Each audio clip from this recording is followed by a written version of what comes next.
Assalamualaikum warahmatullahi wabarakatuh, teman-teman semuanya.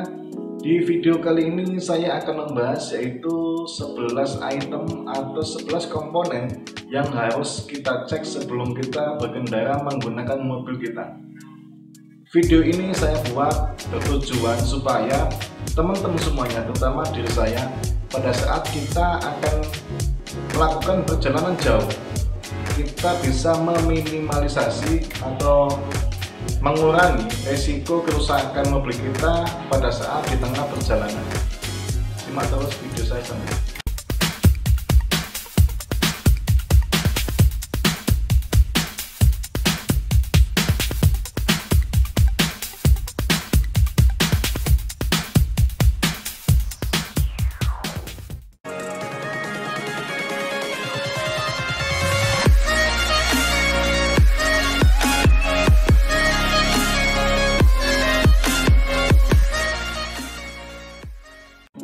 Oke, yang pertama yaitu kondisi air radiator.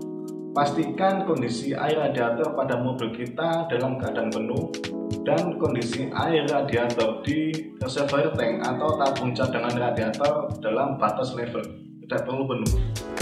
Teman-teman juga harus bisa memastikan yaitu kondisi hose radiator bagian atas dan bawah. Kedua, hose radiator yang menghubungkan radiator ke reservoir tank dalam keadaan bagus. Jika ditemukan ada hose yang rusak, maka harus segera kita ganti karena hal tersebut bisa mengakibatkan engine kita overheating karena radiator dalam keadaan bocor sehingga sistem pendingin tidak bekerja dengan baik. Yang kedua, perhatikan baik-baik yaitu pada filter bensin dan hose atau selang bensin. Sebelum kita berkendara, pastinya kita akan melakukan semua pengecekan pada komponen mobil kita. Yang paling penting adalah selang bensin dan filter bensin. Kedua item ini adalah item yang sangat penting sekali. Ketika filter bensin kita kotor, maka mobil akan mengalami gejala mesin mati atau mesin ngadat. Sama halnya dengan kondisi selang bensin, jika dia dalam keadaan bocor, mesin bisa mati, bahkan mesin tidak bisa nyala ketika kita start. Buat teman-teman yang rutin melakukan servis atau general service pada mobil, pastikan item filter bensin ini kalian cek. Jika ditemukan dalam keadaan kotor, maka harus kita ganti. Yang nomor 3 nggak kalah pentingnya adalah kondisi oli mesin. Periksa kondisi oli mesin pada mobil kita sebelum kita melakukan perjalanan atau kita merunning mobil. Kita bisa mengecek kondisi oli mesin kita dalam keadaan kurang atau lebih, yaitu dengan menggunakan stick oli seperti gambar yang di samping saya. Kita bisa melihat jika kondisi oli mesin berada di titik paling bawah atau di garis paling bawah, itu menunjukkan bahwasannya oli mesin kita dalam keadaan kurang. Jika kondisi oli mesin berada di garis atau titik paling atas, itu bertanda oli mesin kita dalam keadaan cukup. Pastikan juga kita sudah melakukan pergantian oli mesin secara rutin sehingga komponen pada mesin kita baik piston, ring piston, dan lain-lain dalam keadaan awet dan bagus. Yang keempat adalah perhatikan kondisi putaran kipas pendingin atau AC. Jika putaran kipas pendingin ini digerakkan oleh fan belt, maka yang harus kita lakukan adalah memeriksa benar-benar kondisi fan belt tersebut. Perhatikan kondisi fan belt dari segi visual, yaitu dari keretakan fan belt, dan jika kondisi fan belt sudah retak, maka harus kita ganti. Jika putaran kipas ini menggunakan listrik, pastikan benar-benar bahwasanya kondisi elektrik pada kipas ini dalam keadaan bagus dan tidak terjadi kerusakan. Nah, untuk mengetahui apakah kipas pendingin ini bekerja dengan baik atau tidak, kalian bisa melihatnya di jarum indikator temperatur yang ada pada mobil kalian. Perhatikan jarum indikator temperatur ini. Jika kondisinya berada di posisi tengah, maka sistem pendingin yang ada di mobil kita yaitu normal. Jika kondisi jarum berada di titik atas atau naik dari setengah, berarti indikator mesin kita menunjukkan bahwasanya pendingin pada mobil kita itu tidak bekerja dengan baik. Yang kelima adalah komponen atau item yang sangat penting pada kelistrikan mobil kita, yaitu baterai. Periksa kondisi air aki pada mobil kita, apakah dalam keadaan penuh atau kurang. Periksa juga terminal baterai baik positif dan negatif. Jika terdapat jamur yang berwarna putih pada terminal baterai kita, maka harus segera kita bersihkan dengan menggunakan air panas dan bisa kita amplas dengan amplas yang halus. Periksa juga kondisi lubang tutup pada aki kita.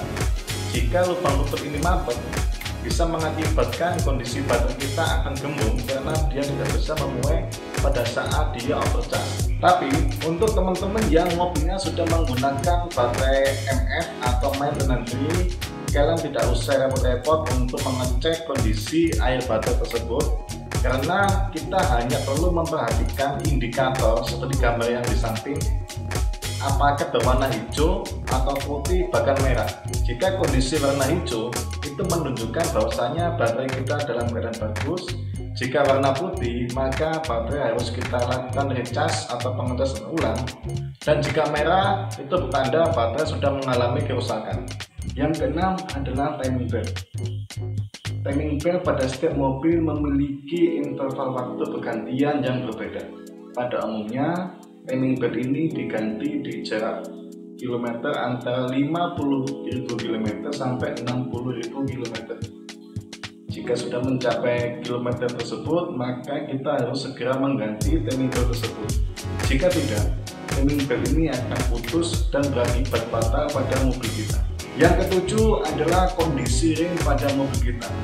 Perhatikan baik-baik kondisi rem yang ada pada mobil kita. Kerusakan kondisi rem yang ada pada mobil kita akan sangat berbahaya jika kita paksakan untuk beroperasi. Kita bisa melihat dari hal yang paling simpel sekali, yaitu tabung minyak rem yang ada di area mesin kita. Perhatikan kondisi minyak rem yang ada di tabung tersebut, apakah sudah penuh atau berkurang. Jika kondisi minyak rem habis, kemungkinan ada kebocoran pada sistem rem mobil kita. Perhatikan juga di dalam velg kita, di semua velg. Jika di dalam velg ada ceceran oli atau minyak rem, itu menunjukkan bahwasanya silinder rem kita mengalami kebocoran. Cek juga pada pipa-pipa rem kita. Jika ada rembesan oli atau minyak rem, itu berarti pipa kita mengalami kebocoran dan kita harus segera menggantinya. Yang kedelapan adalah kondisi air cleaner. Perhatikan dengan seksama kondisi air cleaner yang ada pada mobil kita. Jika kondisinya sudah rusak, maka harus segera kita ganti. Dan apabila kondisi filter udara ini hanya kotor, kita hanya perlu membersihkannya dengan cara kita semprot dengan air.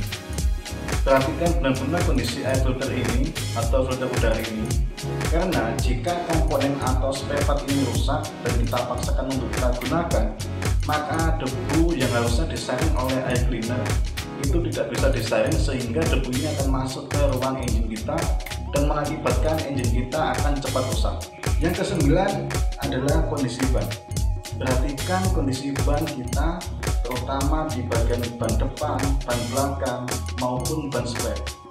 Perhatikan kondisi batik ban kita, kondisi angin ban kita, terutama di ban depan dan belakang.